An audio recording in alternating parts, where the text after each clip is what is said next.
Hello everyone, welcome back to Buried Files.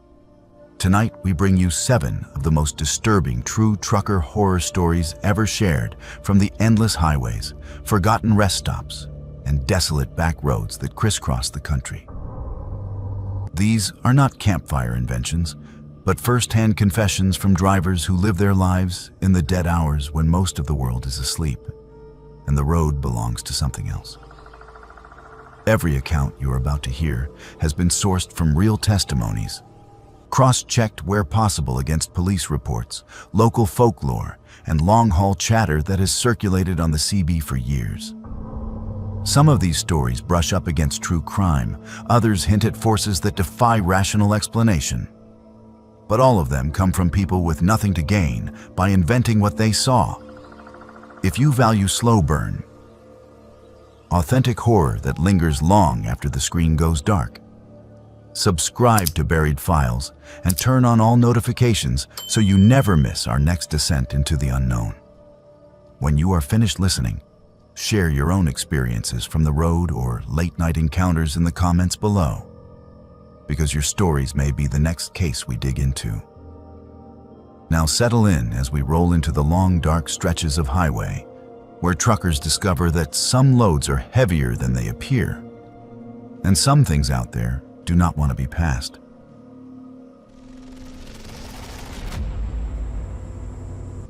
I am not proud of what I did that night. I tell myself I did enough, that I made the right choice, that calling it in was better than doing nothing at all.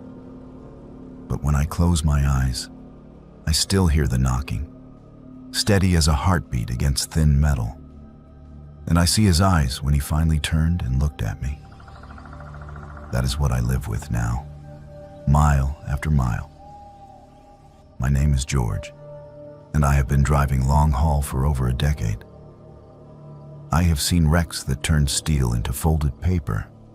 I have watched cars drift across 3 lanes like they were half asleep. And I have heard more lies over a counter at a truck stop than most people hear in their entire lives. Nothing ever followed me into my sleep until that night at the 4th bank on a lonely strip of interstate, just off exit 19. It was the kind of run dispatch loves to give to people who never say no. 4 overnight cash routes, all timed so tight that if you lost 10 minutes at each stop, you were already late. I did not like those runs. Too many eyes on you, too many people guessing what you had in the trailer. But the money was good, and my bills did not care that I preferred hauling dry grocery loads. By the time I rolled into the last bank lot, my clock read 12:17 in the morning. The street was almost empty, a couple of sodium vapor lights buzzing over the sidewalk and the blue glow of the ATM corner reflecting in the glass. The branch sat at the edge of one of those forgotten downtowns, nothing but closed shops, pawn signs, and bars with flickering neon. I did a slow loop of the lot like I always do, scanning the shadows, checking for anyone loitering around the ATM. The only other vehicle there was another tractor trailer parked along the far fence line, engine idling low. The rig had no company logo I recognized, just a plain white box and a cab that looked like it had not been washed in months. The curtains inside the sleeper were half drawn, a thin strip of darkness visible between them. The headlights were off, but the motor's rumble sat in my chest as I passed, a dull, constant vibration. I remember thinking it was odd. Someone else was running a graveyard shift to a small town bank like this. Then I told myself to mind my own business. Out here, minding your own business is not just a habit, it is survival. I backed my truck up to the service entrance, killed the lights, and let the engine idle. The security company wanted quick turnarounds. In, unload the locked containers, out, no lingering, no smoke breaks, no walks around the block. The guard inside buzzed me through the rear access door, barely glancing at my ID. His eyes were ringed with red, like he had not slept properly in weeks. We did not say much. Those places always feel too quiet, like the money is soaking up all the sound. I rolled the first cart down the short hallway, signed what needed signing, swapped out the sealed boxes for the empties, and headed back toward the door. On my second trip, I noticed it. 3 knocks. Muffled, dull, from somewhere beyond the wall behind the teller area. 3 slow, even taps, like someone rapping with their knuckles on the inside of a box. I stopped in the middle of the hallway, hands still on the cart. The guard glanced up from his clipboard. "You hear that?" I asked. He frowned, head tipped to the side. Silence. Just the faint hum of the building's air system and the soft click of fluorescent lights. "Hear what?" he said.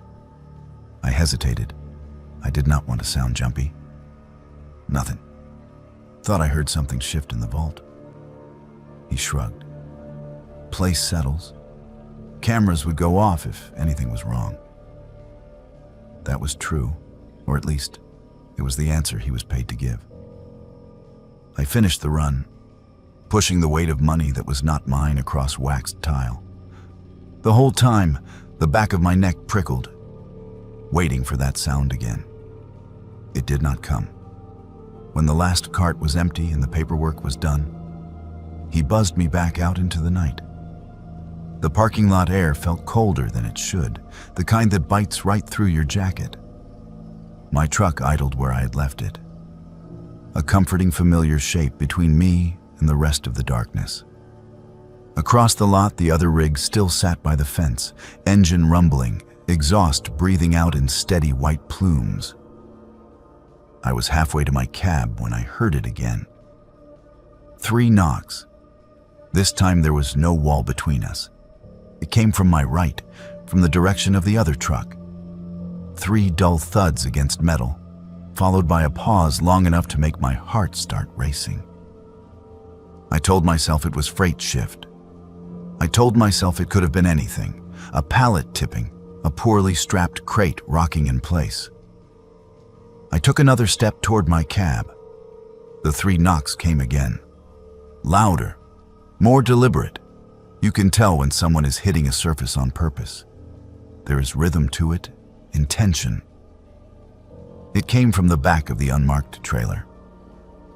I stopped again, hand on my door handle, trying to decide how much I really wanted to know. I have heard all the stories about what people haul when nobody's asking questions. Drugs, weapons, sometimes worse. Human cargo is not just an urban legend. There are places where people vanish and never show up in any report. I could have climbed up into my cab, thrown it into gear, and never thought about that lot again. That is what a smarter man would have done. Instead, I found myself standing there in the cold, watching the blank white side of that trailer, waiting. "Hello?" a voice said. It was so faint at first that I thought I had imagined it. A whisper through cotton, muffled by inches of insulated steel. "Hello? Please, hey." My mouth went dry. The voice did not sound like a grown man. It sounded younger, tired, hoarse, like whoever was speaking had been at it for a long time. I forced myself to speak, glancing around the lot to make sure we were still alone. "You all right in there?" I called quietly, not wanting to draw attention from the street. Silence. Then the 3 knocks again, then clearer this time. "Is someone out there? Please, can you answer me?" My heart hammered against my ribs, hard enough to hurt. I looked at the tractor. The cab windows were too dark to see inside. The plate looked like it had been deliberately sprayed with grime. No numbers on the trailer, just a faint shadow where some decal used to be. "Hang on," I said. "Just hang on a second." I took a step toward the rear of the trailer, listening for any sign of someone in the cab. The engine kept its steady idle. No door opened, no shape moved behind the glass. The only sound was that quiet plea through metal. "They can hear you if you talk too loud," the voice whispered, please, before he comes back. Every instinct in me screamed to stop. Someone else's load, someone else's problem. I was a guy on a tight schedule with a certificate to sign and a family that needed my paycheck. You do not go tinkering with another driver's locks, not unless you want trouble. Who is he? I asked. The voice trembled. He puts us in here. He says no one cares, that no one listens. You listened. Please, please open it. I will not tell. I swear. I reached the doors and laid my hand flat against the cold metal. It vibrated faintly with the engines idle, the way any loaded trailer does. I imagined faces pressed up against the darkness just inches away, imagined wrists bound, imagined bruises. All the things I have seen written up in little paragraphs in the back pages of local news sites when they finally stumble into the light.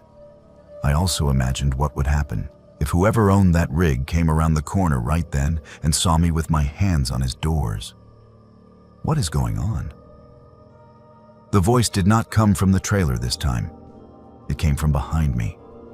I spun around so fast that I slammed my shoulder into the door handle. A man stood about 15 feet away, half in the spill of the bank's security light and half in shadow. He was taller than me by a head, wide at the shoulders, wearing a greasy denim jacket and a black cap pulled low. His beard hung heavy down to his chest, streaked with gray, and his eyes were wrong. I have met men on drugs, men drunk, men who have not slept for days. They all have a certain wildness in their gaze. This was not that. His eyes were flat, focused, like a hunter looking at an animal that had wandered into his snare. Evening, I managed, trying to keep my voice even. Heard something in your trailer. Thought your freight might have shifted. He stared at me for a long time without answering. In that silence, the 3 knocks came again, this time so soft it could almost have been a coincidence. His jaw clenched once. "Load is fine," he said. His voice was low, controlled. "You done here?" I nodded, suddenly aware of how exposed I was in the open lot. "Yeah, just finished. Was heading out." He took a slow step closer, eyes never leaving mine. I realized he was positioning himself between me and the rear of the trailer, as if my being within arm's reach of that lock was already too much. "Lot's full of echoes," he said. "You should not listen so hard. Might hear something you do not like." I swallowed. Maybe so. Behind him, the trailer shuddered once. Not a big movement, not the kind you see when freight actually tips, but more like something inside had hit the wall hard and then gone still. The man's eyes flicked sideways just for a fraction of a second. And in that sliver of time, I saw something crack in his expression. Not guilt, not fear, annoyance. Like a parent glancing at a child who would not stop fidgeting. "That your truck?" he asked, jerking his chin toward my rig. "Yeah." "Then you should get in it. You have places to be." I nodded again, backing away slowly, not wanting to turn my back completely until I had a few more feet between us. The whole time, the cold from the metal door was still in my palm, like my skin remembered the chill. I climbed into my cab on legs that felt strangely numb, closed the door, and locked it. For a moment, I just sat there with my hands on the wheel, engine humming under me, watching him in my side mirror. He stood there for a while, staring at my truck, then turned and walked to his own cab. The knock came one more time, sharp and panicked, right as he disappeared into the darkness. I could have left then, thrown it into drive, pulled out onto the street, and pretended the last 5 minutes had never happened. Instead, I reached for my phone. The dispatcher line for the security company had a separate option for emergencies. I hit it. gave the lot address in a low voice, and said the only thing I thought they might respond to. "There's a suspicious rig parked by the fence," I said. "Unmarked trailer. Something is not right. You might want to send someone to check it out." The operator asked if I wanted to leave my name. My eyes stayed locked on the mirror, on the shape of that white box and the shadow of the man inside his cab. "No," I said. "Just send someone quick." I pulled out of the lot after that, my heart still pounding hard enough that my foot shook on the pedal. In my mirror, I watched the bank and the other trucks shrink until the glow of their lights was swallowed by the darkness of the street. I told myself I had done something. I had called it in. I had not just walked away. But as the miles unspooled and the highway opened up ahead, that excuse started to sound thin. 2 days later, in another state, I heard the story. Drivers talk even when they should not. Someone mentioned a refrigerated trailer found abandoned behind a cheap motel, padlock cut by state police. They said there were people inside. Most of them were not moving. One of them still was. I asked questions I should not have asked, piecing together details I had no right to know. No logo on the doors. Plates so filthy it took them time to run it. One survivor hoarse from yelling and banging on the walls for hours, maybe days. They said they kept knocking. One driver told me quietly over coffee, eyes fixed on the table. Said they knew someone was out there at one point. Said they heard boots on concrete, heard a man's voice, then nothing. I did not ask where the trailer had been found. I did not ask what direction it had been headed. I did not ask what the survivors said about the man who drove it. I just nodded, finished my coffee, and went back to my truck.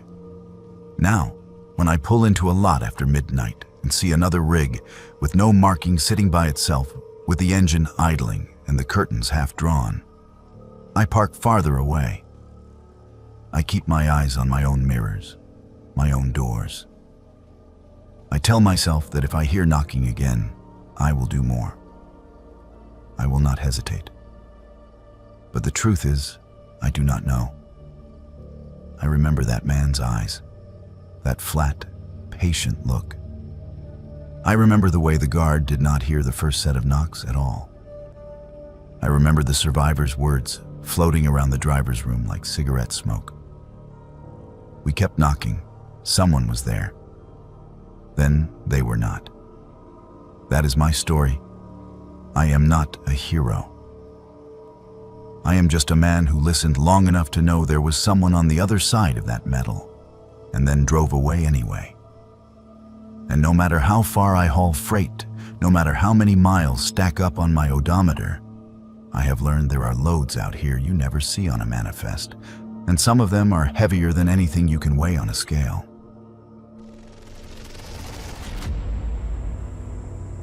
I used to laugh at the stories the old hands told about haunted highways and ghost riders. Long haul will do that to you if you let it, that is what I said. Your brain gets soft from too many miles and too little sleep, and suddenly every shadow on the shoulder is a phantom, and every bit of static on the radio is a voice from beyond.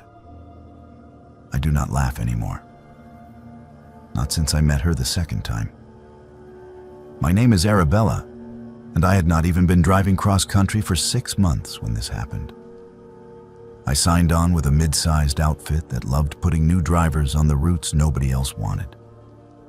At first, I took it as a compliment. They told me I was sharp, that I learned fast, that I did not complain. Later, I realized those were just polite ways of saying I was easier to risk. The route that broke me started like any other. Dispatch called late on a Tuesday, said they had a last-minute load out of the yard that needed to be in a mountain town 3 states over by dawn. Hazards of the job, they said. Tight deadline, good bonus. I pulled into the lot just before sunset. The trailer was a beat-up 48-footer, already loaded and sealed. paperwork stapled to the back of the bill of lading with that red rush stamp I had started to hate. "What is the catch?" I asked the night dispatcher as he slid the clipboard across the counter. He smirked. "Catch is nobody else wants that corridor.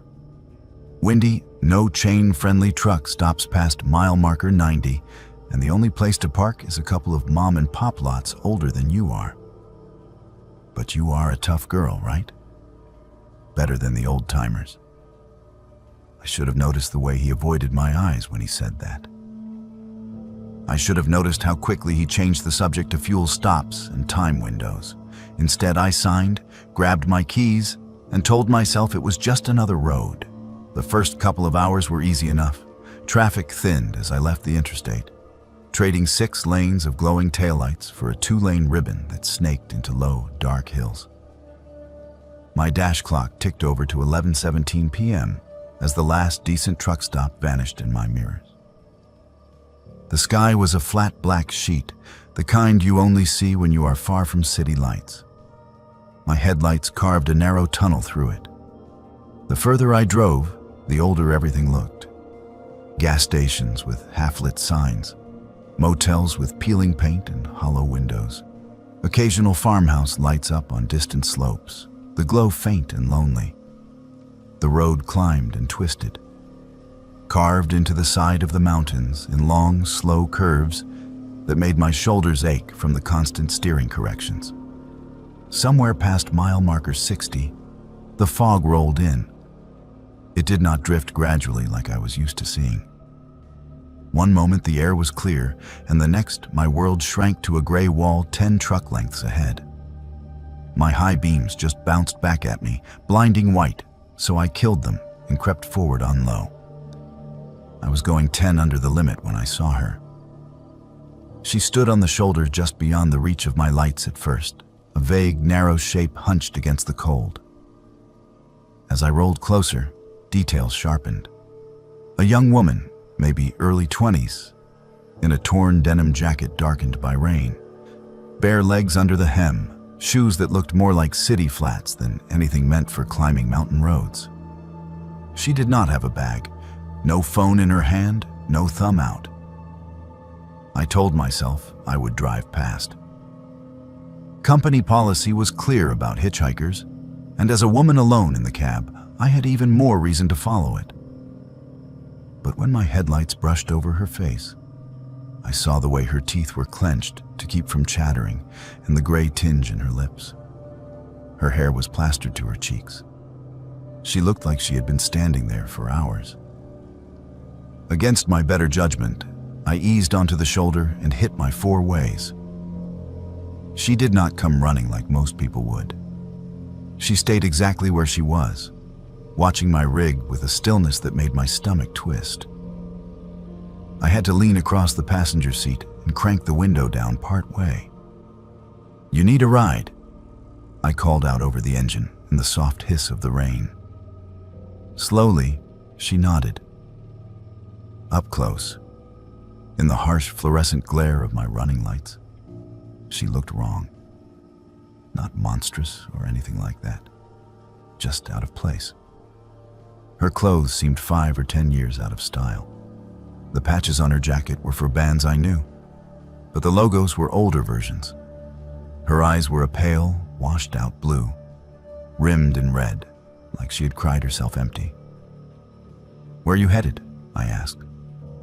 She looked past me, toward the road ahead. "Up through the pass," she said softly. "To the other side. That is where I am going."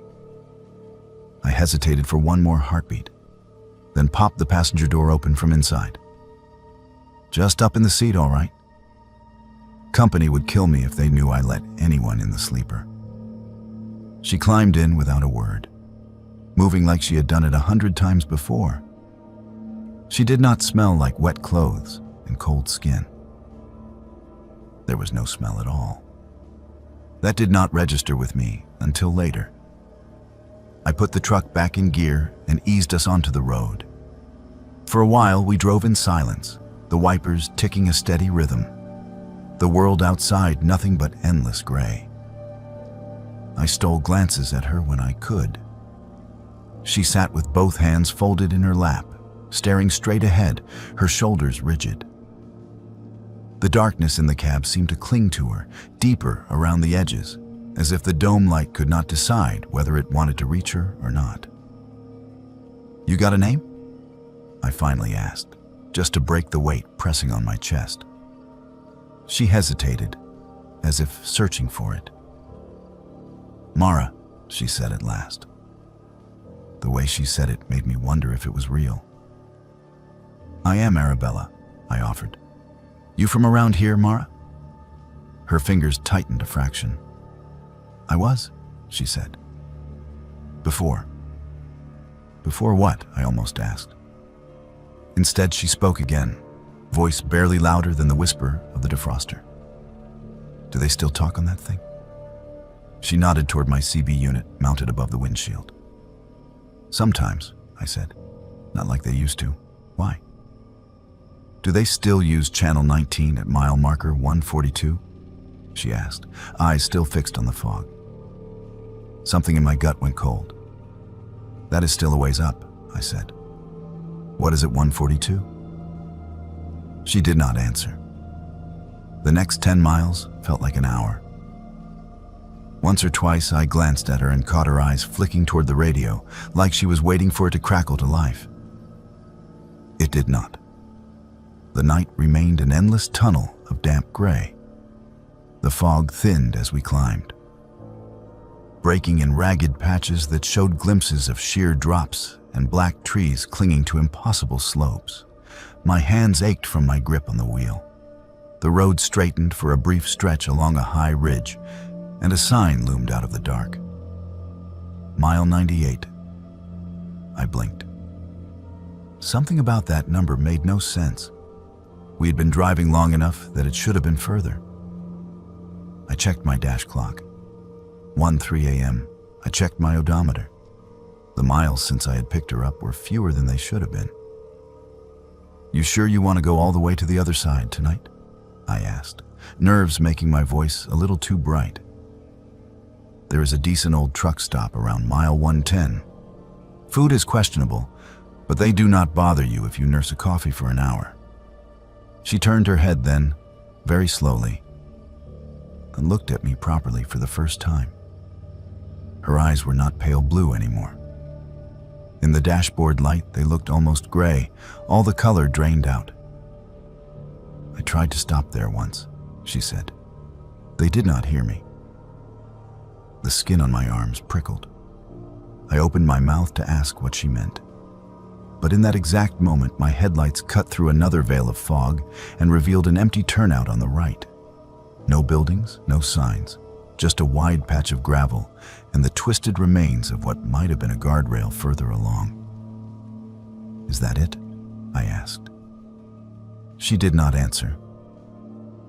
When I looked back at the passenger seat, it was empty. The cushion was completely dry. Not a drop of damp where her jacket had been. No footprints on the floor mat. No stray strand of hair clinging to the seatbelt. The only sign that anything unusual had happened was the way my pulse hammered against my throat hard enough to make me nauseous. I drove the rest of the way through the pass, with both hands locked at 10 and 2, every nerve screaming. At some point, the fog thinned for good, and the sky above the peaks showed a faint line of gray, where dawn would eventually come. The town on the other side was still sleeping when I rolled into the receiver's lot. I made my delivery. I signed papers with a hand that shook just enough for the clerk to raise an eyebrow. When she asked if I was all right, I blamed the road and the weather. I thought about telling her I had picked up a girl who vanished from my cab without opening the door. I thought about asking if anybody had ever crashed around mile marker 142. I did not. I finished my day, crawled into my sleeper, and told myself I had hallucinated the whole thing from lack of sleep. I would have left it there if it had not been for the second night. 2 weeks later, dispatch put me back on the same corridor. Different freight, different destination, same pass, same night schedule. I almost refused it, but the memory had already started to blur around the edges like a bad dream. I told myself I needed to toughen up. I told myself nothing supernatural had happened. People do not disappear from passenger seats. The weather was clear that night. The sky was sharp and full of stars, the air so cold my breath plumed thick in the cab when I stepped in. I made it past mile 50, 60, 70 with nothing but the occasional pair of headlights in the opposite lane to break the monotony. My radio stayed silent. My hands unclenched gradually. At mile 89, I saw her again. This time she was not on the shoulder. She stood in the tiny dirt triangle where the on-ramp from a small service road met the highway, one arm wrapped around herself, the other hanging limp. Same jacket, same shoes, same washed-out face. She did not seem surprised to see my truck.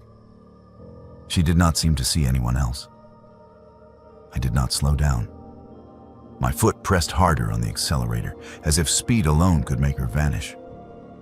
As I roared past, I dared a quick look into my passenger side mirror. She was gone. Not walking away, not shrinking in the distance. Gone. For several miles afterward, my mind scrambled for explanations. Maybe there had been two girls, dressed the same. Maybe the fog and the late hour the first time had made me misremember her face. Maybe it had been some weird trick of shadows this time. I clung to any excuse I could reach. I made it all the way to mile marker 139 before the fog returned. No slow creep this time. One moment I had clear stars and the sharp outlines of the peaks. The next I was inside a white tunnel again, my own headlights glaring back at me. The CB crackled. I had left it on out of habit, mostly for weather alerts and scale warnings. Channel 19 had been dead all night, just the occasional hiss of atmospheric noise. Now it spat a burst of static so loud it made me flinch. "Hello?" a girl's voice said. It was thin and warbling, like it was coming from very far away through a bad connection. My hand hovered over the mic. "Is someone out there?" the voice asked. "Can anybody hear us at mile marker 142? The truck seemed to shrink around me. The air in the cab turned dense, heavy, hard to breathe. I forced my fingers to close around the mic, thumb pressing the button down until the plastic creaked. "This is northbound tanker on the pass," I said. My voice shook. "I hear you. Who is this?" Silence. Just the soft hiss and pop of the open channel. I was about to repeat myself when the sign loomed out of the fog on my right. Mile 142. My eyes flicked between the road and the CB display. The channel number glowed steady and green. Ahead, the faint outline of a turnout took shape. That same empty gravel space with the broken guardrail. "Please," the voice came again, suddenly much clearer. We went off. We called. Nobody answered. "Is anybody there now?" My grip on the wheel turned my knuckles white. The turnout rushed toward me. As I passed it, the fog thinned just enough for me to see over the broken barrier. There was nothing there. No car, no fresh wreckage, no skid marks. Just a long drop into darkness and the faint glint of water or rock far below. "What is your location exactly?" I asked, clinging to protocol. "Repeat your location." "Mile marker 142, the girl whispered. "We have been calling. The fire will not stop. Please, it is so hot. I cannot get the door open. Is anyone out there now?" My vision tunneled. I could smell something then. Faint and impossible, like burned plastic and wet upholstery. My eyes flicked to the passenger seat.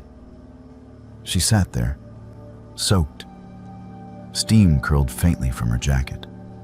Her hair hung in wet ropes. This time, there was a smell, sharp and metallic under the smoke, like blood and melted seat foam. Her head turned toward me in a jerky, unnatural way, as if her neck did not move quite right anymore. Her eyes burned like coals underwater. "You heard us," she said.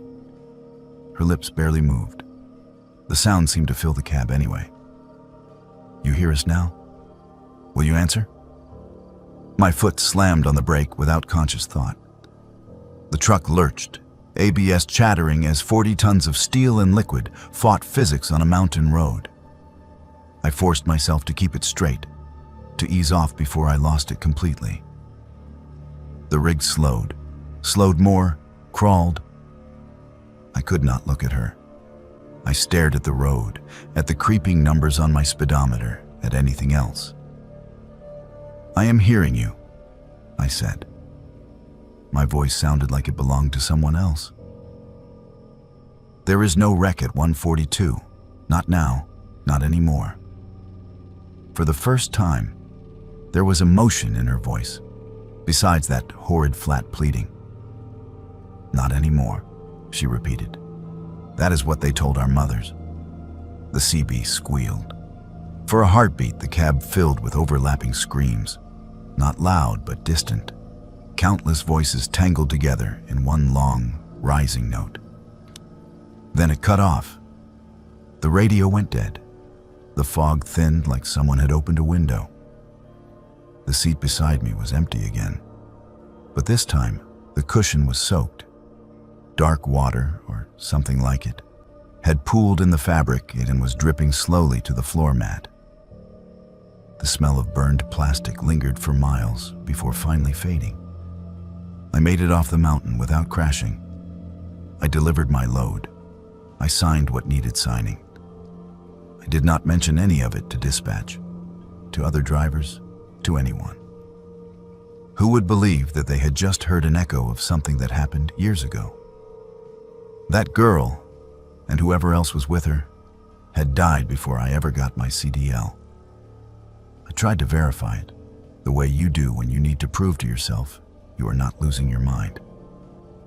Later, when I worked up the nerve, I searched the accident databases. It took a while, but I found it. A car full of college students, mostly girls, went off the side of that very pass one rainy night almost 15 years before I drove it.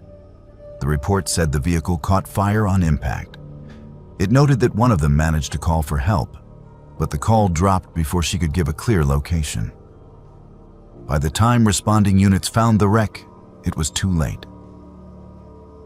The witness statements mentioned that drivers later reported weird interference on their CBs around that mile marker for months afterward. Static that sounded like voices, pleas that nobody could quite make out.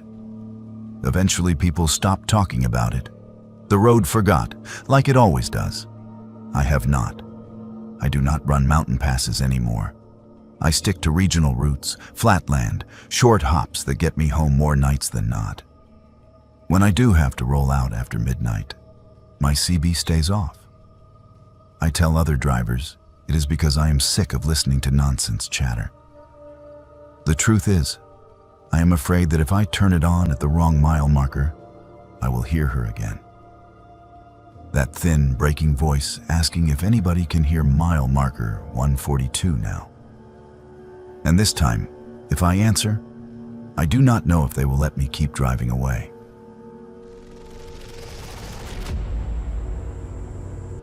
People in this line of work like to pretend we are hard to scare. We brag about black ice and bad neighborhoods, and nod along when someone talks about hauling hazmat through a blizzard. But every old school driver I learned under had one rule that sounded more like a superstition than safety advice. Never haul a load when the shipper refuses to tell you what is in it. I knew that rule. I broke it anyway. Name is Vincent, and I came up in this business before everything was apps and dashboards. There were still jobs that came in on folded paper and phone calls from payphones. The night I learned to listen to my elders, I was down 3 days' pay from a canceled run and sitting in a truck stop booth nursing a coffee that tasted like hot pennies. That was when a guy I barely knew slid into the seat across from me and offered me the kind of money you're only supposed to get for hazmat. "Simple haul," he said. "Back roads, light traffic, no scales, cash on both ends. You interested or not?" I asked him what any half-decent driver asks first. "What is the freight?" He smiled in a way that never touched his eyes. "Crated equipment, oversized but light. You will not even feel it.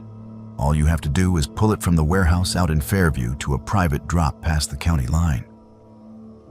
That is it." He pushed a slip of paper across the table with an address and a time. "Midnight pickup. Mountain Back Road." No company name listed. Every warning bell in my head went off.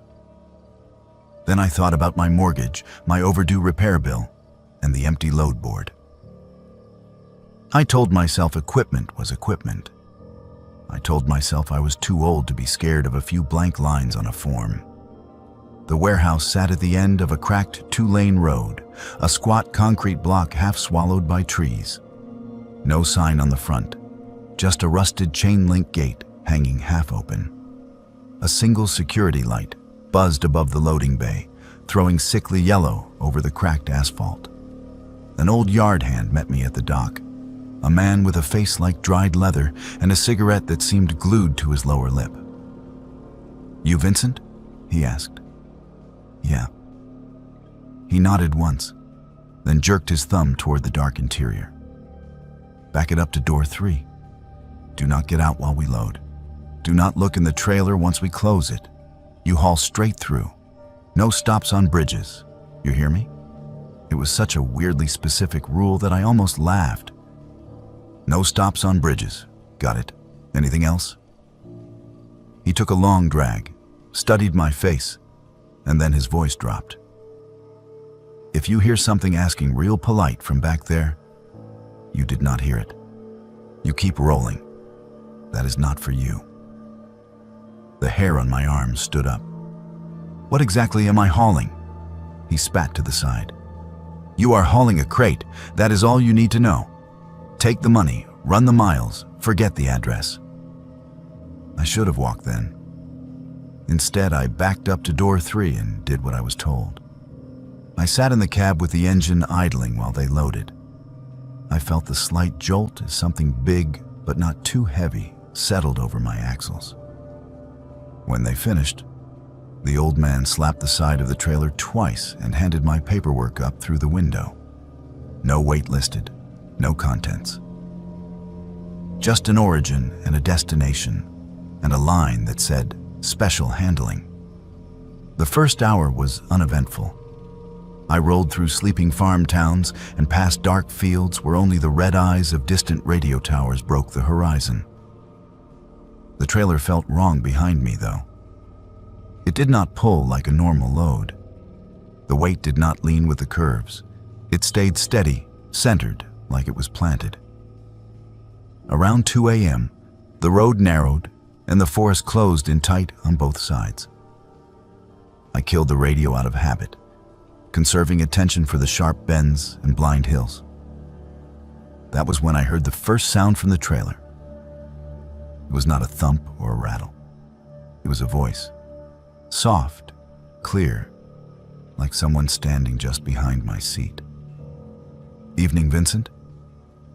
I nearly jerked the wheel. The cab was empty. My mirrors showed nothing but my own headlights on the pavement and the faint white box of the trailer following obediently behind.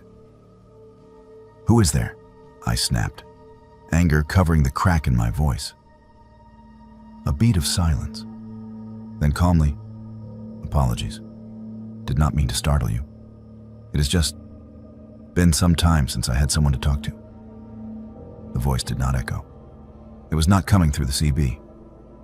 The unit was dark. It seemed to seep from the air itself. I remembered the yard hand's warning. "If you hear something, asking polite." My mouth went dry.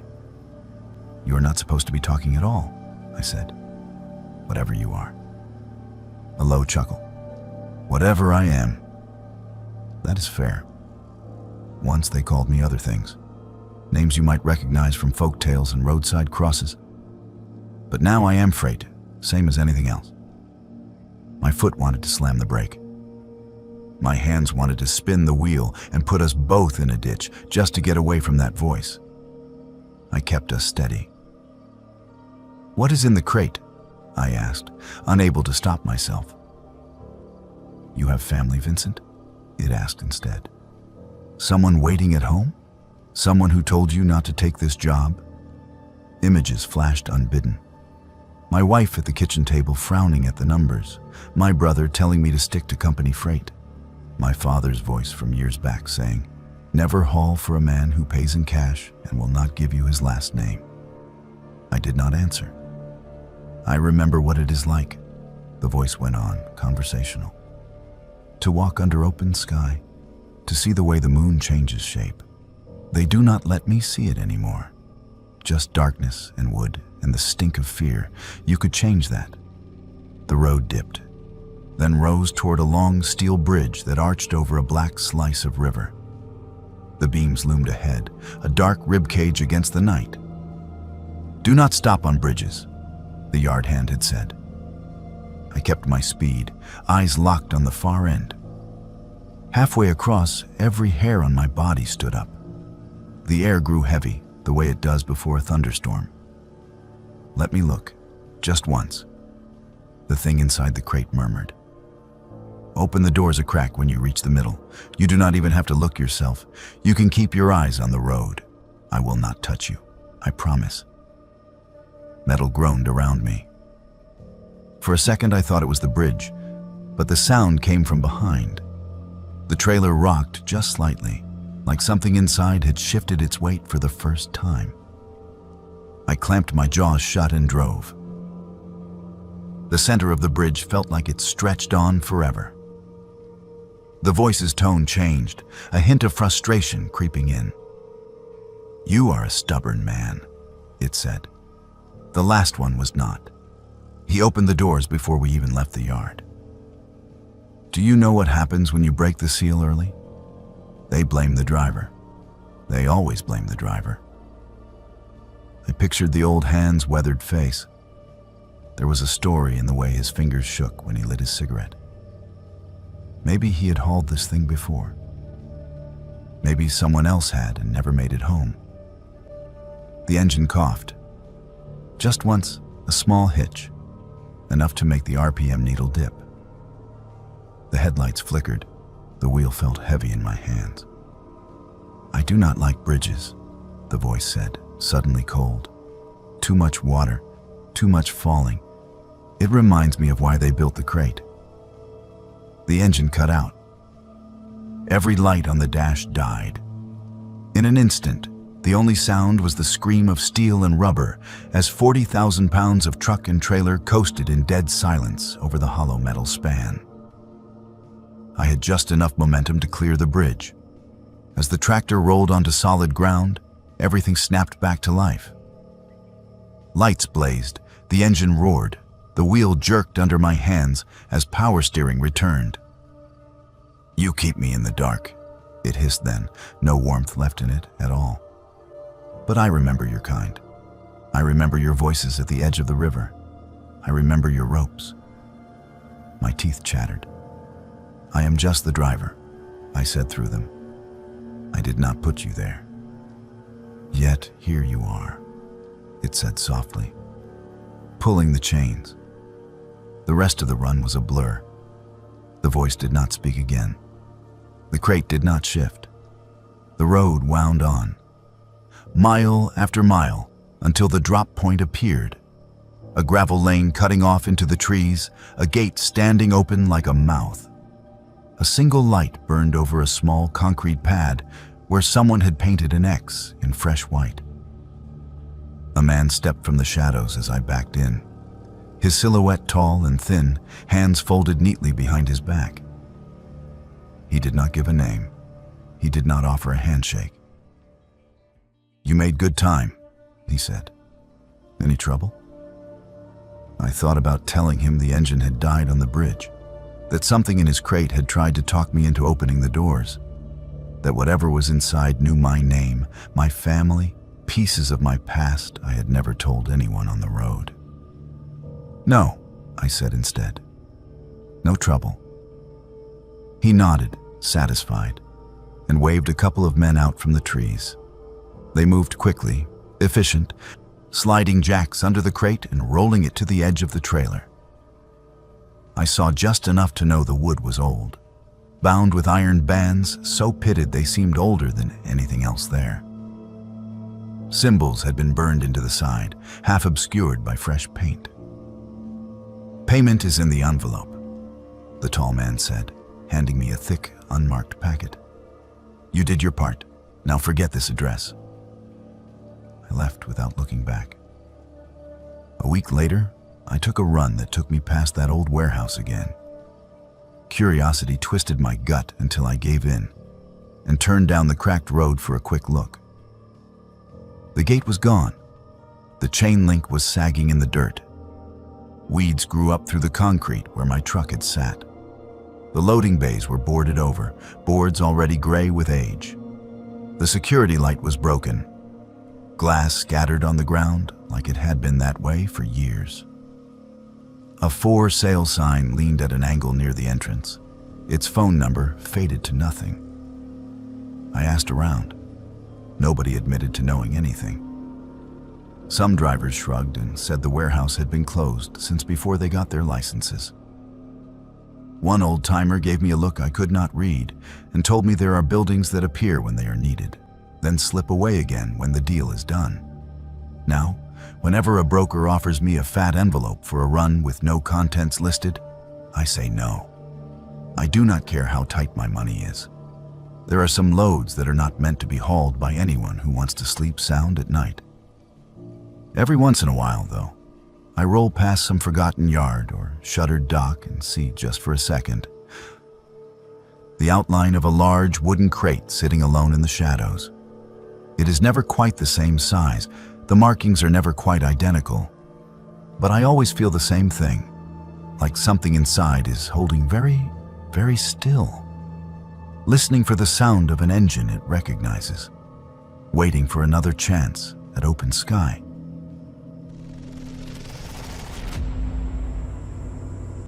I have spent more nights in rest areas than in my own bed.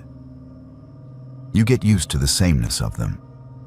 The sour coffee smell, the overbright bathrooms, the hum of vending machines that never quite shut up. That is why the night I pulled into the one that does not exist sticks out so clearly. It felt like walking into a place I had seen 1,000 times and realizing halfway through the door that all the exits had been moved. Name is Estelle. I haul mostly overnight, by choice. Less traffic, fewer idiots on their phones, more room to breathe. That also means I live on caffeine and whatever passes for food in the middle of nowhere. There was one run last winter, long stretch across 3 states with nothing but state highway after the first 200 miles. Dispatch had me on a clock that did not leave room for proper truck stops. So I planned to hit a rest area I had used before, about 10 hours in. The night was foggy from the start, that low clinging kind that eats your high beams. The closer I got to the mountains, the thicker it got, until my world narrowed to 2 white lines, a green glow on the dash, and the soft smear of my own headlights against the mist. I watched my clock, counted down the miles. By my log, I was bumping right up against when I needed to stop. I almost missed the sign. White reflective lettering, half swallowed by fog. Rest area 1 mile. I felt a wave of relief. I knew this place, or thought I did. Small loop, limited truck parking, older building but decent bathrooms. A familiar island in the dark. The exit ramp appeared out of nowhere, a gray mouth opening on the right. I signaled, ease down. Tires humming over the rumble strip as I dropped speed. The trees fell back to reveal the rest area's little kingdom of concrete and sodium light. Only it was not quite right. The layout was the same. 1 loop road, car lot on the left, truck slots on the right, a low cinder block building in the middle. But the building's exterior looked freshly painted, bright white with a blue trim I did not remember. The pavement was smooth, without the spiderweb cracks I expected. The old flickering lights had been replaced by tall, clean LED poles that washed everything in harsh, even brilliance. There were no other vehicles, not one. No cars with sleeping families, no other rigs idling, no patrol SUVs parked nose to nose. Just my truck, the empty slots, and the building, sitting there like it had been waiting. I told myself they had done renovations. Rest areas get facelifts sometimes. Maybe I had just not been through in a while. I pulled into a space, set my brake, and sat for a minute, engine ticking as it cooled. My GPS map still showed the blue dot right where I expected it, hovering over the little rest area icon. But the name field, where it usually said something like North Hollow Rest Area, was blank. Just a gray box. Afar. I chalked it up to a glitch, grabbed my keys, and stepped down. The air smelled clean. Too clean. No hint of diesel, no stale cigarette smoke. None of that acrid overlay that clings to any place trucks have sat for years. Just cold, damp air and the faintest trace of pine. Inside, the building looked brand new. The floors shone. The vending machines were modern, glass fronts lit bright, stocked with perfectly arranged rows of chips and candy. The bulletin board had neat rows of brochures, all straightened, all aligned. Not a single flyer for a lost dog, a local band, or an amateur locksmith. A man stood behind the information counter, mid-40s maybe, with a pressed polo shirt and a laminated badge that only said, "Attendant." He smiled as soon as I walked in. The smile went too wide, too fast, like he had been practicing in a mirror. "Long night?" he asked. "Something like that," I said, trying to sound casual. Did not realize they had fixed this place up. Last time I came through, the ceiling tiles were falling down in the ladies' room. His smile did not change, but something in his eyes flickered. "We keep it in good condition here," he said. "We like drivers like you to feel comfortable. You spend so much time out there after all. Drivers disappear all the time on these roads." The way he said disappear made the skin between my shoulders tighten. I laughed it off. "Yeah, well, I plan on staying in one piece," I said. "Rest break, then back on the clock." He watched me as I walked toward the restroom corridor. I could feel his gaze between my shoulder blades like a hand. I told myself I was being paranoid. Long hours, bad weather, an over-friendly attendant. Nothing more. The women's room was spotless. Too spotless. No graffiti on the stall doors, no crumbs or stray paper on the floor. Every sink gleamed. The fluorescent lights did not buzz or flicker. The mirror reflected me in harsh detail, dark circles under my eyes, hair shoved under a ball cap, that permanent highway squint. As I stepped into a stall, I heard the echo of my own footsteps bounce off the tile. Then, a half beat later, another set. The same rhythm, the same spacing. Just not mine. I froze. The stalls were empty. I had checked. The room was silent except for the faint hum of air vents. Slowly, I shifted my weight on purpose, heel to toe. The sound came. My step, then a ghost of it, slightly delayed, as if someone were walking in perfect mimicry just out of sight. I held my breath. The echoes stopped. I finished as fast as I could, washed my hands, and avoided looking at the mirror this time. The door hissed closed behind me as I stepped back into the main area. The attendant was gone. The counter sat empty, his neat stack of pamphlets undisturbed. For the first time, I really looked at them. They were for attractions in states I knew, parks I had driven past, cities I had seen from the highway. But the photos were wrong. A skyline with one too many towers, a state flag with the colors slightly off, a beach that curved the wrong way when compared to the map in my head. My phone had full bars. I pulled it out, tried to open my map app again. The spinning circle went around and around, never loading. When I tried to pull up my messages, the screen showed no service for a split second before the bars popped back up. On the far wall was a framed map of the state, the kind you see in every rest area. Only the roads did not match what I knew. Major interstates bent in places they should have been straight. Whole towns I had made deliveries to were missing, replaced by names I did not recognize. A cold certainty sank into my stomach. I needed to leave. I walked back out into the parking lot. For a second, my heart jammed up into my throat. My truck was not where I'd left it. I'd parked 3 slots down from the end, nose facing the exit road.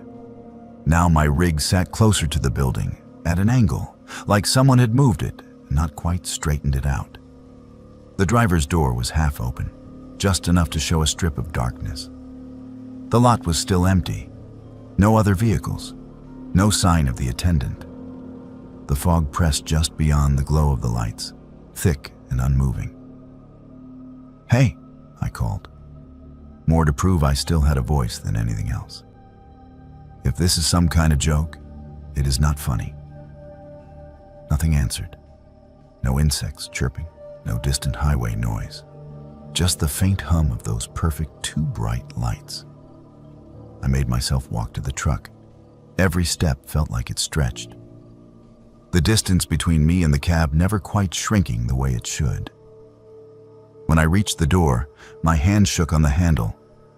The cab interior was dark, but familiar shapes loomed where they should. Wheel, seats, my hanging air freshener. No one was inside. I climbed up, slammed the door, and locked it. Engine start. The dash lit, all systems green. My GPS map came back to life, blue dot blinking. The rest area icon was gone.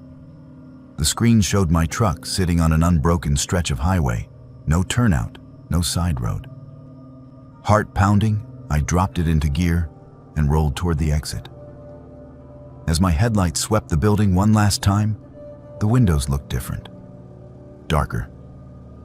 The bright lobby I had just been in was now just a shadow behind glass. The attendant sign over the counter flickered, then went out. By the time my tires hit the merge lane, the fog closed in again. I checked my mirrors, half expecting to see the lights of the place receding behind me. There was nothing, just trees and darkness where the rest area should have been. I drove for another 30 miles before I saw a gas station. It was old, dingy, exactly the kind of place I would normally avoid unless I was desperate. I pulled in anyway, just to stand under a different set of lights, to hear a different kind of humming. Inside, the clerk was scrolling his phone behind bulletproof glass. I bought a coffee that tasted like burnt mud and, on impulse, asked, "Hey, you know if they have renovated the rest area back up the highway? The one about 30 miles south?" He frowned. "We do not have a rest area on that stretch," he said. "Closest one is about 60 miles north. Been that way as long as I've worked here." I wanted to argue. I wanted to pull out my log and show him the timestamps, the gap where I had clearly been off the road. Instead, I just nodded and went back to my truck. Later, on my off days, I tried to find it on satellite maps. I zoomed in on every bend and curve of that highway. There were no structures where I had stopped. No loop, no building, no extra lights. Just trees and occasional gravel pullouts. Maybe it was all fatigue. Maybe I nodded off in the cab and dreamed every second of it. But when I run that route now, I plan my brakes carefully. I stop at crowded, ugly truck stops with greasy floors and flickering signs. surrounded by other rigs and bad coffee and noise. Because somewhere out there is a rest area that looks cleaner and safer and newer than it has any right to. A place where the brochures all show a world that is almost yours, but not quite. A place that would be all too happy for a tired driver to sit down, relax, and stay past the point where they can easily leave. And I have a feeling that if you stay past that point, the map does not lead you back to the same highways you remember.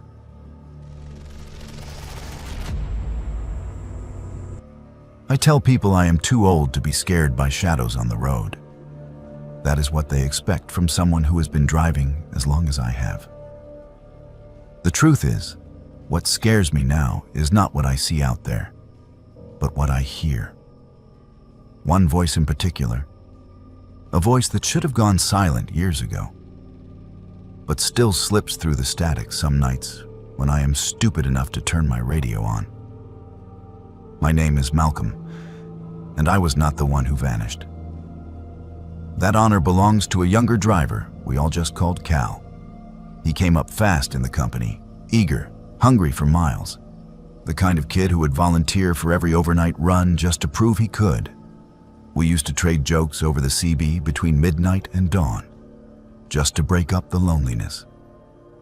The night it happened was like any other, at least at first. Early fall, a storm crawling in from the west, rain sweeping in bands across a stretch of interstate we both knew by heart. I was about an hour ahead of Cal, loaded heavy with steel. He was behind me hauling light freight, his voice cutting in now and then as we checked road conditions for each other. "Road is slick in the dips," I told him. "Watch yourself around mile marker 80, it ponds there." "Copy that," he said. His voice was bright, but I could hear the fatigue under it. "You pulling off at that truck stop near 110? "That is the plan," I said. "Coffee and something pretending to be food." There was a pause. Then he said quieter, "Think I will push a little further.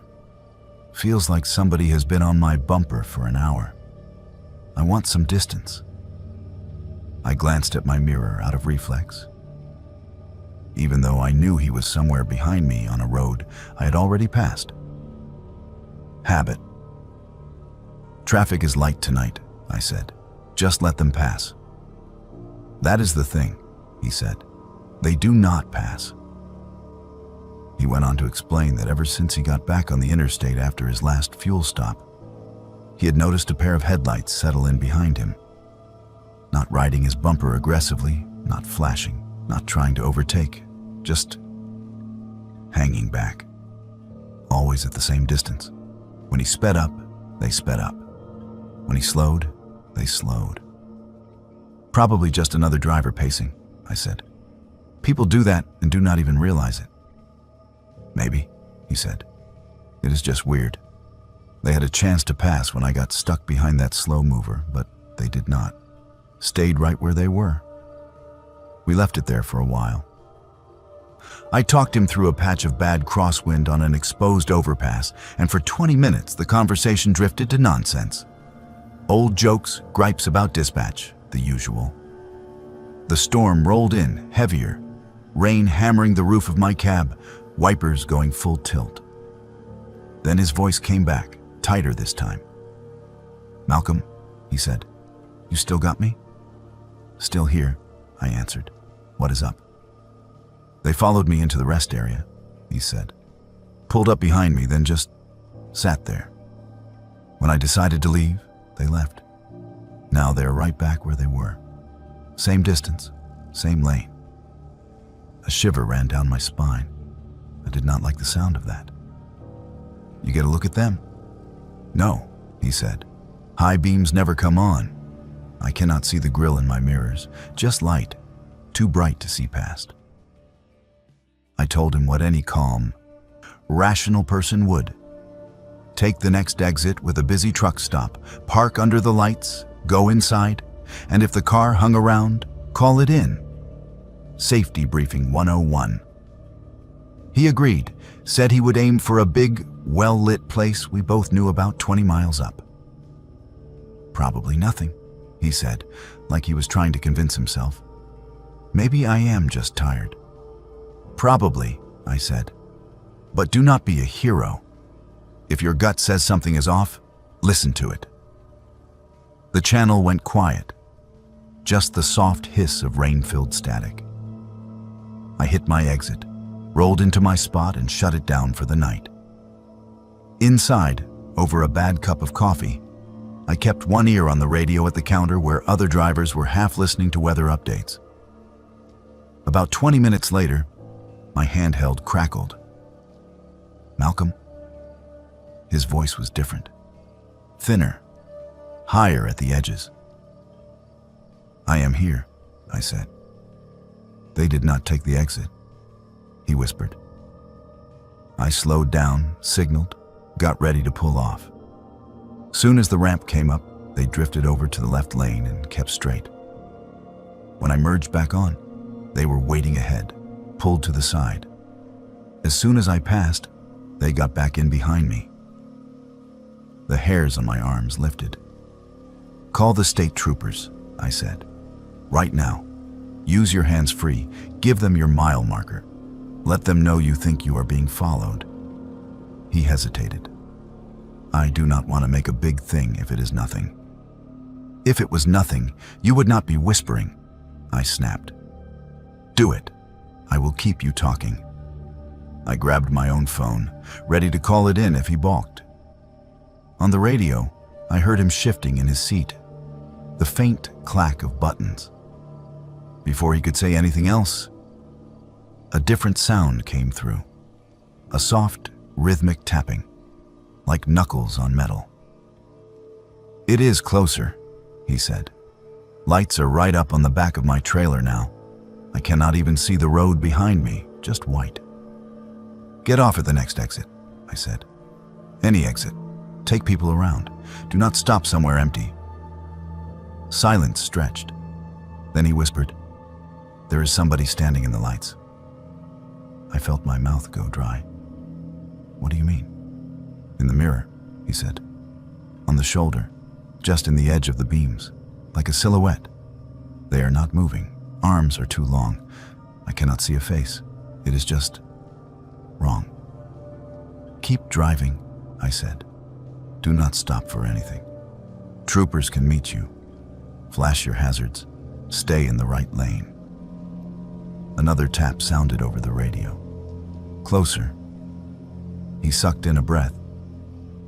"They are knocking on the doors," he said.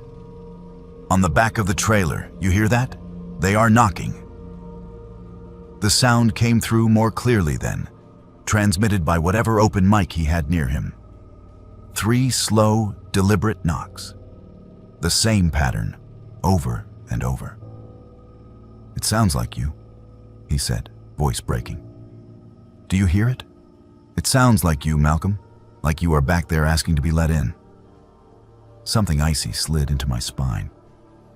"Buddy, I am an hour ahead of you, parked at a diner. You know that. You are just hearing things." "They are saying my name," he whispered. "In your voice, in my mother's voice, in voices I do not remember, but feel like I should. They are asking so nicely. Please, Cal, let us in. It is cold out here. We have been behind you so long." The radio hissed. For a moment, all I could hear was the slam of my own heart in my ears. I opened my mouth to tell him to pull his tractor brake and stay put until law enforcement got there, even if it meant blocking a lane. Static roared. Then, very faint under it, I heard one last thing. "Okay," he said. "Okay. Just for a second." The channel went dead. I tried to raise him again and again. 10 minutes, 20. Other drivers chimed in, asking who I was calling, asking what was going on. I could not give them an answer that did not sound insane. Eventually, I called Highway Patrol myself, gave them his handle, his rough location, what I knew. They found his truck a couple of hours later, parked neatly on an empty turnout. Engine off, hazards off, all lights off, Trailer sealed. No sign of forced entry. Inside the cab, logbook open on the dash, coffee still warm in the holder. Driver's door locked from the inside. No sign of Cal. Officially, they listed him as missing. There were posters for a while. Company meetings about safety, about reporting suspicious behavior. People whispered theories in the break rooms. Some said he parked, walked away into the woods, and decided not to come back. Some said foul play, carjacking gone wrong, abduction. I never told them about the knocks that came through the radio, about the way his voice shifted from annoyed to terrified to strangely calm, about that last "okay," spoken like someone opening a door that they knew they should keep closed. Now, when I run that stretch of highway, I keep my CB off. I tell myself it is because I am sick of chatter, sick of nonsense, sick of listening to kids like Cal pretend they are invincible. But some nights, when the rain is coming down hard and the road feels too empty, my hand drifts toward the knob. Twice, I have given in and turned it on for company. Twice, within a few minutes, Channel 19 has filled with faint, distant static that almost shapes itself into a familiar voice. "Malcolm, you still got me?" Both times, I have reached out and shut the radio off so hard the plastic clicked. There are some things you do not answer out here. Some knocks you pretend you never hear. Because if he is still out there, somewhere between the white lines and the dark, I am not sure he is looking for help anymore. I think he might just be looking for someone to ride behind.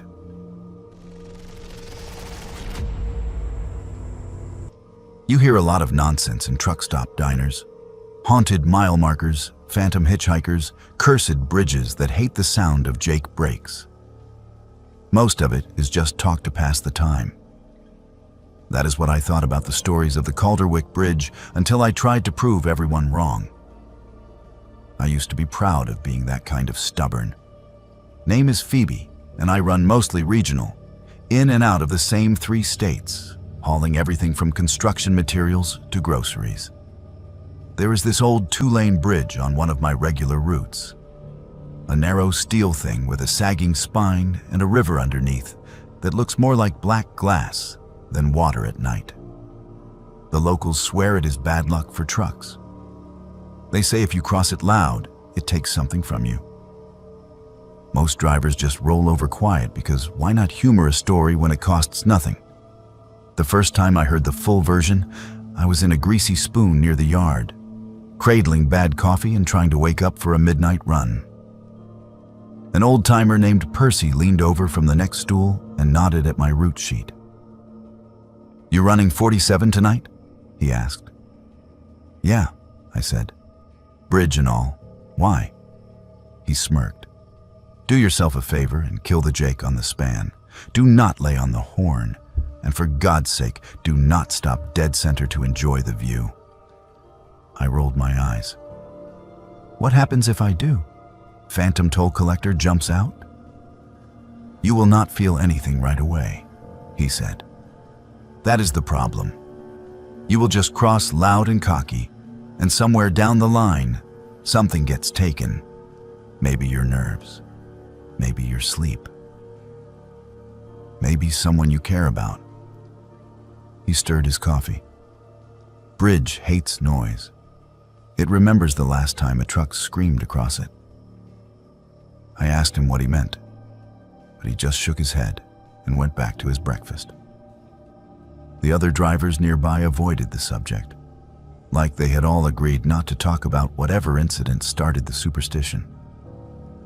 I walked out of there feeling like they had all decided I was too green to be let in on the joke. That irritated me more than it should have.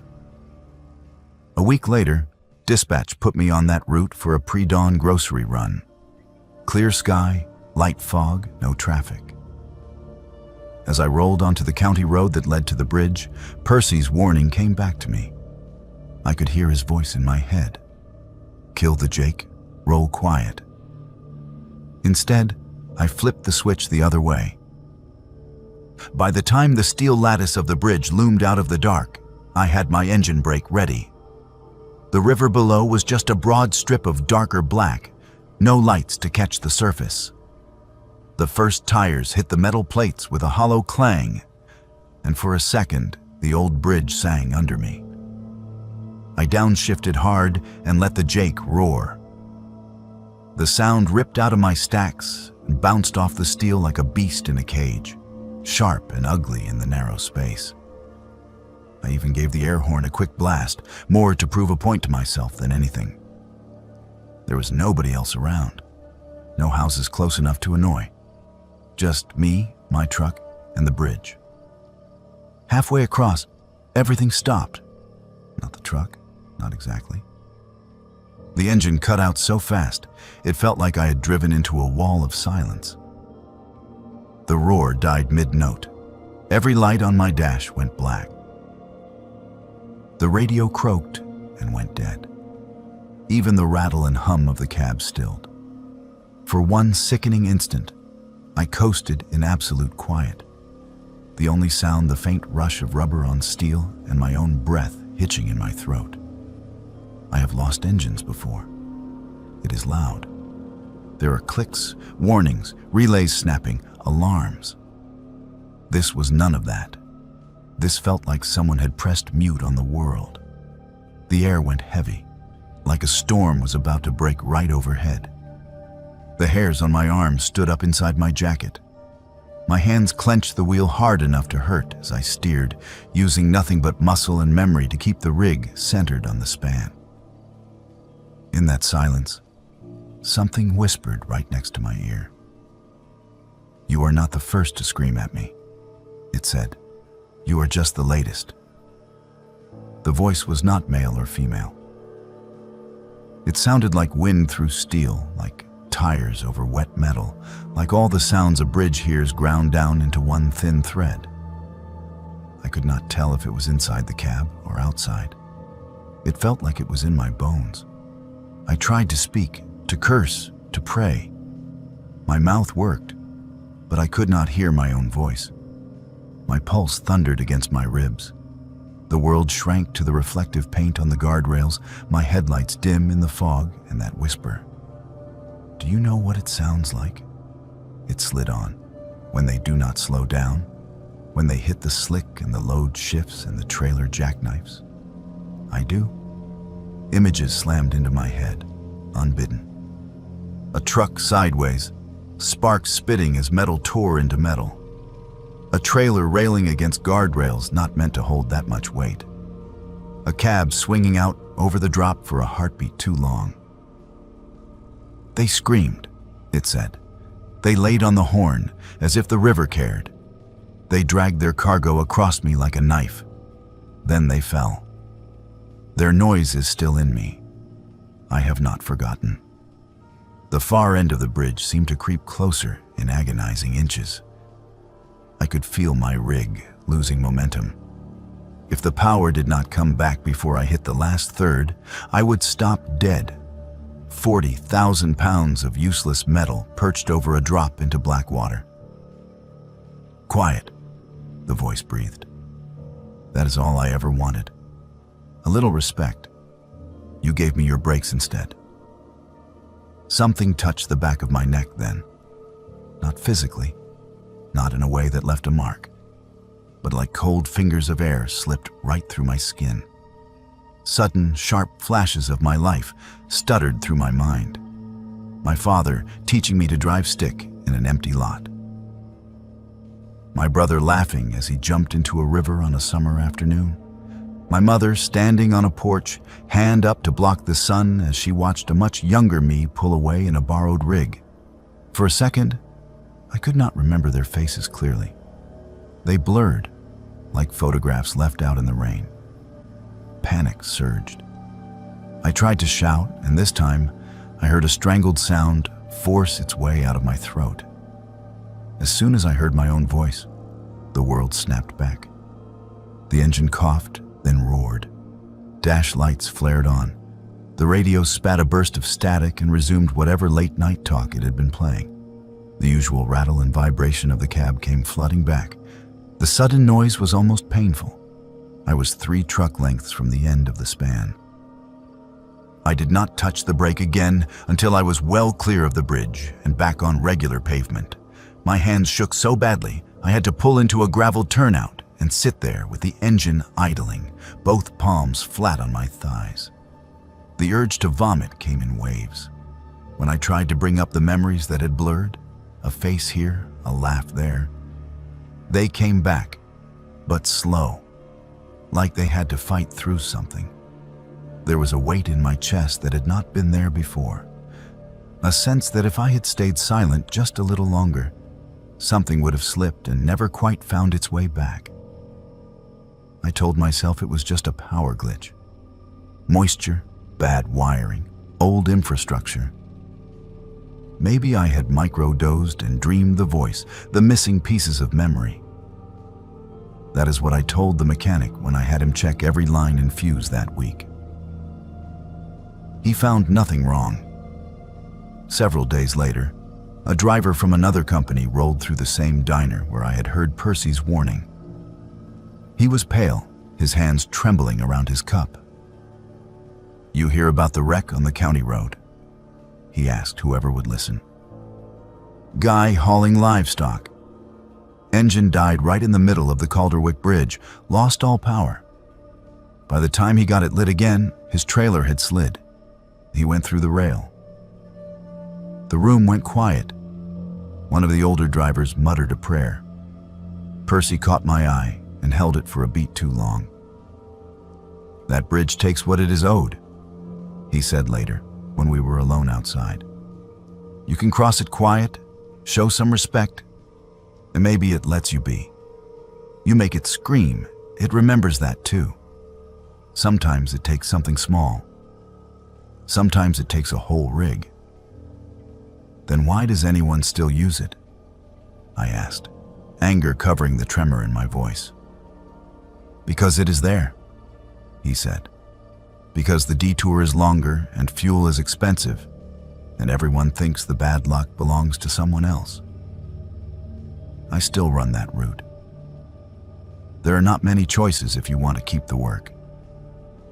But every time I see the steel skeleton of that bridge rise out of the fog, my hand goes to the Jake switch on reflex. I flip it off long before my tires touch the metal. I roll as quiet as I can, no horn, no brake chatter, engine barely more than a hum. Under my breath, where no one can hear me, I whisper, "Easy now, just passing through." And somewhere under the vibration of my tires and the murmur of the river below, I swear I can feel it listening.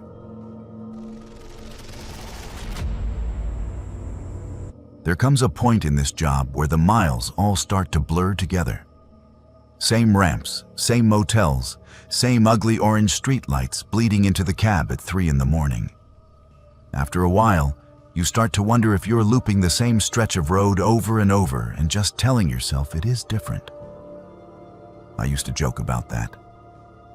Then I took a detour one night and found a place that made me think maybe the road loops you. Name is Lawrence, and I am closer to hanging up my keys than I am to my first solo run. I have hauled through every kind of weather this country can throw at a person. I have broken down on mountain passes and in desert heat. I have slept in cabs, cheap motels, and on break room couches. Through it all, I kept one thing straight in my head: where I was going, and how to get back. The night that changed, there was a wreck up ahead on my usual interstate. I was running late already, hauling dry goods on a tight window, when the overhead sign started flashing about a major pileup near mile marker 180. Traffic alerts pinged my dash. My GPS chimed and suggested an alternate route to save time. Normally, I do not trust those suggested detours. Half the time they send you down roads that are fine for cars and hell for a 53-footer. But I could hear the tone in the dispatcher's voice from earlier, that edge that says, "We really need this one on time." I looked at the clock. looked at the little highlighted path curving off onto a state highway, and thought, just this once. The exit ramp for the detour was one I had never taken before. A narrow lip of concrete leading down into darker trees.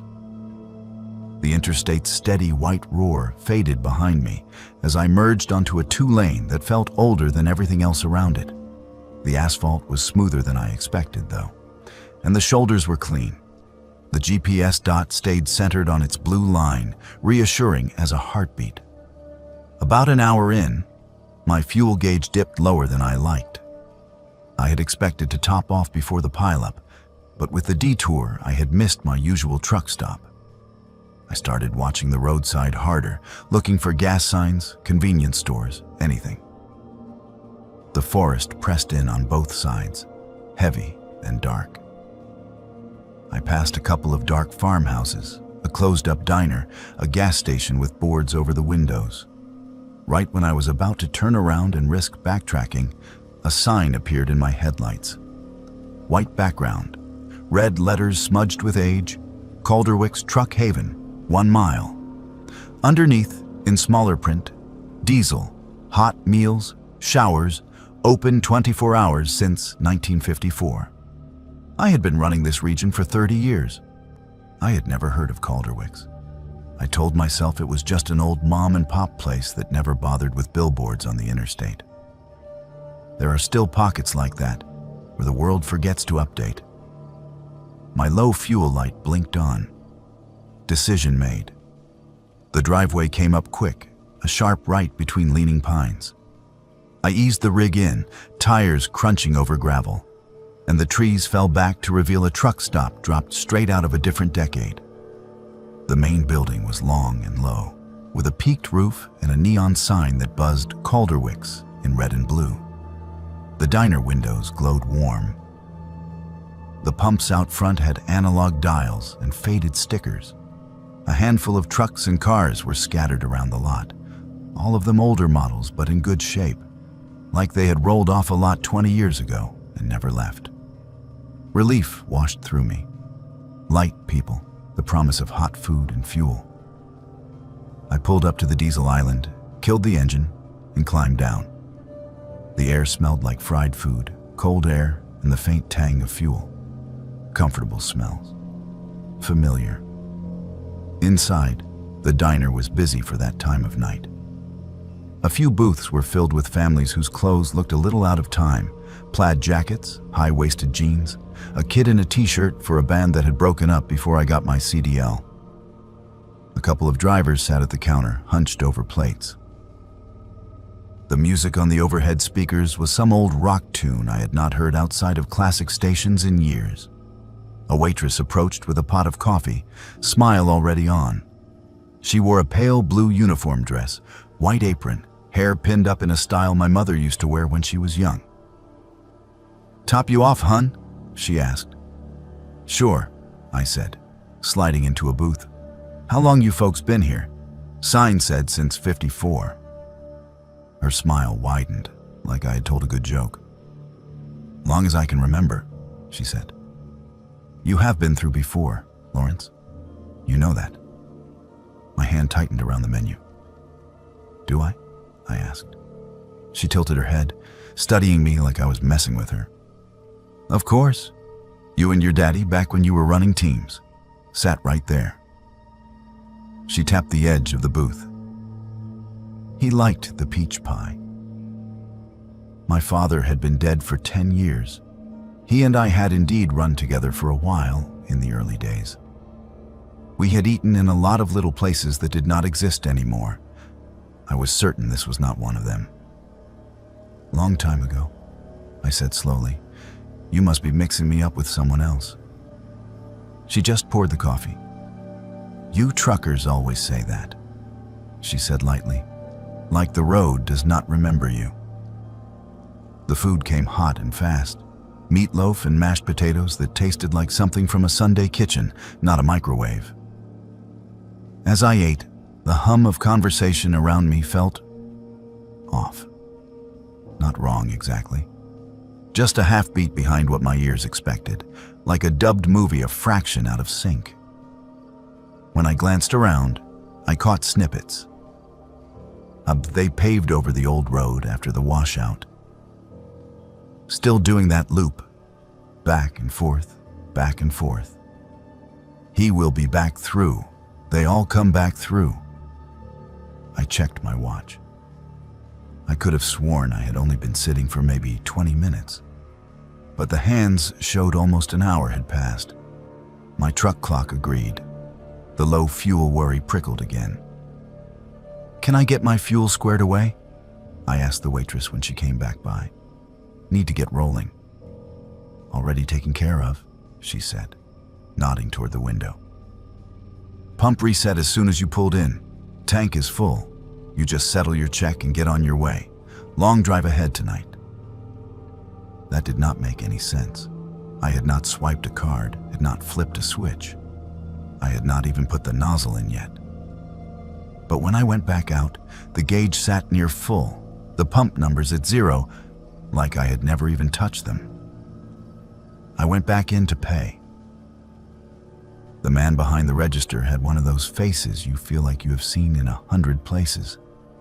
Middle-aged, thinning hair, kind eyes that were a little too sharp. "Running hard this week?" he asked, ringing me up without looking at the buttons. "Feels like I have been running forever," I said. The words came out before I could stop them. He chuckled. "Road will do that, but you always end up back where you started, one way or another." The total on the small green display made my heart stutter.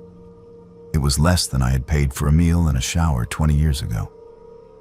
When I held out my card, he shook his head. "Cash only," he said. "Same as always." I do not like handing over cash on the road, but the bill in my pocket felt heavy. I paid, took my receipt, and glanced at it. The date was smudged. The year looking more like a 4 and a 7 than anything in the 21st century. "Hey," I said. But when I looked up, the man had already turned away, talking to the next customer. Back in the cab, I sat for a minute with my hands on the wheel.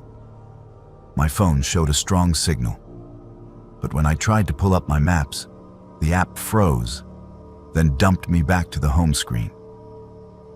The GPS unit mounted on my dash still showed my blue dot on a road, but the name of the truck stop was not there.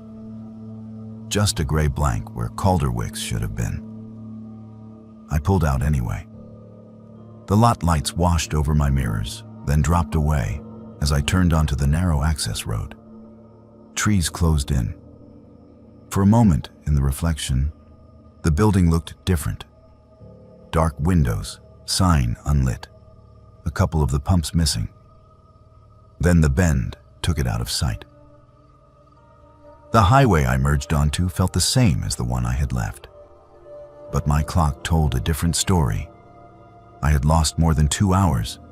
There was no way the stop, the meal, and the fuel could have eaten that much time. No way. And yet there it was. I made my delivery late, but not late enough to lose the load. Dispatch grumbled and moved on.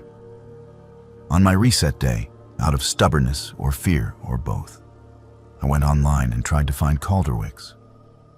I found an obituary for a man named Calderwick who had run a truck stop off a state highway back in the 70s. Place had burned in an electrical fire in 1981. 3 people dead. No one had rebuilt. The photos in the article showed a sign almost identical to the one I had driven under, half melted and blackened.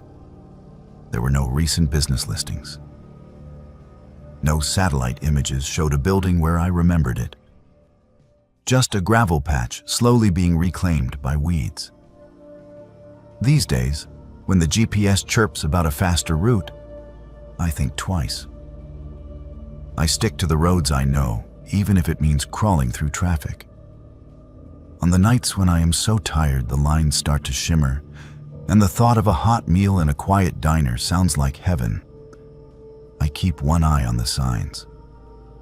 Every now and then, out of the corner of my vision, I swear I see Calderwick's truck haven flicker by on an old, leaning post, arrow pointing down some side road I have never taken. My hands tighten on the wheel, and I keep going.